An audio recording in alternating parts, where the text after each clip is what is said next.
Hi friends, welcome back to my channel. ಎಲ್ಲರೂ ಹೇಗಿದ್ದೀರಾ? ಎಲ್ಲರೂ ಚೆನ್ನಾಗಿದ್ದೀರಾ ಅಂದ್ಕೊಂಡಿದ್ದೀನಿ. ನಾನು ಸಹ ಚೆನ್ನಾಗಿದ್ದೀನಿ. ಇವತ್ತಿನ ರೆಸಿಪಿ ಚಿಕನ್ ಪಕೋಡ ಮಾಡೋದಕ್ಕೆ ಬನ್ನಿ ನೋಡೋಣ. ಇನ್ನೂ ಯಾರು ನನ್ನ ಚಾನಲ್ ಸಬ್ಸ್ಕ್ರೈಬ್ ಮಾಡ್ಕೊಂಡಿಲ್ಲ, ಪ್ಲೀಸ್ ಸಬ್ಸ್ಕ್ರೈಬ್ ಮಾಡ್ಕೊಂಡು ನೋಡಿ. ಹಾಗೆ ಪಕ್ಕದಲ್ಲಿರುವ ಬೆಲ್ ಬಟನನ್ನು ಕ್ಲಿಕ್ ಮಾಡಿ ಆಲ್ ಅಂತ ಸೆಲೆಕ್ಟ್ ಮಾಡಿ. ನಾನು ಹಾಕೋ ಪ್ರತಿಯೊಂದು ವೀಡಿಯೋ ನೋಟಿಫಿಕೇಷನ್ ನಿಮಗೆ ಬರುತ್ತೆ. ಒಂದು ವೀಡಿಯೋನು ಮಿಸ್ ಮಾಡದೆ ನೋಡ್ಬೋದು. ಬನ್ನಿ ಯಾವ ಥರ ಮಾಡೋದು ಅಂತ ನೋಡ್ಕೊಂಬರೋಣ. ನಾನಿಲ್ಲಿ ಚಿಕನ್ ಬೋನ್ಲೆಸ್ ಚಿಕನನ್ನು ತಗೊಂಡು ಮೀಡಿಯಮ್ ಸೈಜಲ್ಲಿ ಕಟ್ ಮಾಡಿ ಒಂದು ಪಾತ್ರೆಗೆ ಹಾಕ್ಕೋತಿದ್ದೀನಿ. ನೆಕ್ಸ್ಟ್ ಇದಕ್ಕೆ 1-2 ಟೇಬಲ್ ಸ್ಪೂನ್ ಅಕ್ಕಿ ಹಿಟ್ಟನ್ನು ಜರಡಿ ಇಟ್ಕೋತಿದ್ದೀನಿ. ಹಾಗೆ 1-2 ಟೇಬಲ್ ಸ್ಪೂನು ಕಡಲೆ ಹಿಟ್ಟು ಮತ್ತು 1 ಟೇಬಲ್ ಸ್ಪೂನ್ ಕಾರ್ನ್ ಫ್ಲೋರು, ಜೋಳದ ಹಿಟ್ಟು, ಈ ಮೂರನ್ನು ಹಾಕ್ಕೊಂಡು ನಾನು ಜರಡಿ ಇಟ್ಕೋತಿದ್ದೀನಿ. ಜರಡಿ ಹಿಡಿಯೋದ್ರಿಂದ ಹುಳ ಏನಾದರೂ ಇದ್ದರೆ, ಡಸ್ಟ್ ಏನಾದರೂ ಇದ್ದರೆ ಗೊತ್ತಾಗುತ್ತೆ. ಹಾಗೆ ಒಂದು ಅರ್ಧ ಟೇಬಲ್ ಸ್ಪೂನ್ ಅಚ್ಚ ಖಾರದ ಪುಡಿ ಮತ್ತು 1/4 table spoon garam masala, 1 table spoon ಶುಂಠಿ ಬೆಳ್ಳುಳ್ಳಿ ಪೇಸ್ಟು, ರುಚಿಗೆ ತಕ್ಕಷ್ಟು ಉಪ್ಪು, ಒಂದು ಸ್ವಲ್ಪ ಧನಿಯಾ ಪೌಡ್ರು. ಇದರಲ್ಲಿ ಸ್ವಲ್ಪ ಎಲ್ಲ ಮಸಾಲೆನೂ ಮಿಕ್ಸ್ ಆಗಿದೆ. ಇದೆಲ್ಲ ಹಾಕ್ಕೊಂಡು ನಾನು ಚೆನ್ನಾಗಿ ಒಂದು ಸ್ವಲ್ಪ ನೀರು ಹಾಕ್ಕೊಂಡು, ನೀರು ನೋಡಿ ಹಾಕ್ಕೊಳ್ಳಿ, ಸ್ವಲ್ಪನೇ ಹಾಕ್ಕೊಳ್ಳಿ, ಡೈರೆಕ್ಟಾಗಿ ಒಂದೇ ಸರಿ ಹಾಕ್ಬೇಡಿ.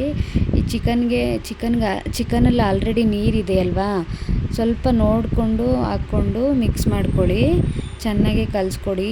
ಹಿಟ್ಟು ಮತ್ತು ಚಿಕನ್ ಎರಡೂ ಹೊಂದ್ಕೋಬೇಕು. ಈಗ ನೋಡಿ, ಇದು ಚಿಕನ್ ಎಲ್ಲ ನೀಟಾಗೆ ಕಲಸಿದ್ದಾದಮೇಲೆ 1-2 ಅವರ್ ಆದ್ರೂ ಇದನ್ನು ರೆಸ್ಟಲ್ಲಿ ಇಡಬೇಕು. 2 ಅವರ್ ಆದಮೇಲೆ ನಾನು ಗ್ಯಾಸ್ ಆನ್ ಮಾಡಿ ಒಂದು ಪಾತ್ರೆನ ಇಟ್ಕೊಂಡು ಅದಕ್ಕೆ ಸ್ವಲ್ಪ ಎಣ್ಣೆ ಹಾಕಿ, ಎಣ್ಣೆ ಬಿಸಿ ಆದಮೇಲೆ ನೋಡಿ ಒಂದೊಂದೇ ಚಿಕನ್ ಪೀಸನ್ನು ಹಾಕ್ಕೊಂಡು ಮೀಡಿಯಮ್ ಫ್ಲೇಮಲ್ಲಿ ಒಂದು 5 to 6 ಮಿನಿಟ್ಸು ಮೀಡಿಯಮ್ ಫ್ಲೇಮಲ್ಲಿ ಬೇಯಿಸ್ಕೊಂಡ್ರೆ ತುಂಬ ಕ್ರಿಸ್ಪಿಯಾಗಿ ಬರುತ್ತೆ. ಹೈ ಫ್ಲೇಮ್ ಇಟ್ಕೊಂಡ್ಬಿಟ್ರೆ ಸೀದೋಗಿಬಿಡುತ್ತೆ, ಒಳಗಡೆ ಬೇಯೋದಿಲ್ಲ. ಹಾಗಾಗಿ ಲೋ ಫ್ಲೇಮ್ ಇಟ್ಕೊಂಡು ಅಥವಾ ಮೀಡಿಯಮ್ ಫ್ಲೇಮ್ ಇಟ್ಕೊಂಡು ಇದು ಬೇಯಿಸ್ಕೊಳ್ಳಿ. ನೋಡಿ, ಈ ಥರ ಕಲರ್ ಚೇಂಜ್ ಆಗಿದೆ. ನಾನು ಯಾವುದೇ ರೀತಿ ಕಲ್ಲರನ್ನು ಆ್ಯಡ್ ಮಾಡಿಲ್ಲ. ಎಷ್ಟು ಚೆನ್ನಾಗಿ ಕಲರ್ ಬಂದಿದೆ ಅಲ್ವಾ ನೋಡಿ. ಈಗ ಒಂದು ತಟ್ಟೆಗೆ ನಾನು ಬೇಯಿಸಿರೋ ಅಂಥ ಚಿಕನನ್ನು ಎತ್ತಿಟ್ಕೊತಿದ್ದೀನಿ. ಈಗ ಉಳಿದಿರೋ ಅಂಥ ಚಿಕನನ್ನು ಸಹ ಹಾಕ್ಕೊಂಡು ಅದನ್ನು ಸಹ ಫ್ರೈ ಮಾಡಿಕೊಂಡು ಒಂದು ಬೌಲಲ್ಲಿ ಎತ್ತಿಟ್ಕೊಂಡಿದ್ದೀನಿ. ನೋಡಿ, ಫೈನಲಿ ಚಿಕನ್ ಕಬಾಬ್ ರೆಡಿ ಆಯಿತು.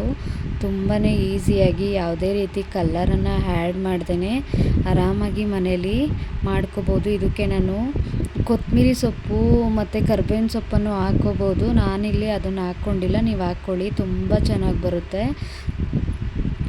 ನೀವು ಯಾವ ಥರ ಮಾಡ್ತೀರಾ ಚಿಕನ್ ಪಕೋಡ ಅಂತ ನನಗೆ ಕಮೆಂಟ್ ಮಾಡಿ. ಈ ವಿಡಿಯೋ ಇಷ್ಟ ಆದರೆ ಪ್ಲೀಸ್ ಒಂದು ಲೈಕ್ ಮಾಡಿ, ಶೇರ್ ಮಾಡಿ, ಹಾಗೆ ನಿಮ್ಮ ಅನಿಸಿಕೆ ಅಭಿಪ್ರಾಯಗಳನ್ನು ತಿಳಿಸಿ. ಈ ವಿಡಿಯೋ ನೋಡಿದ್ದಕ್ಕೆ ತುಂಬ ಧನ್ಯವಾದಗಳು.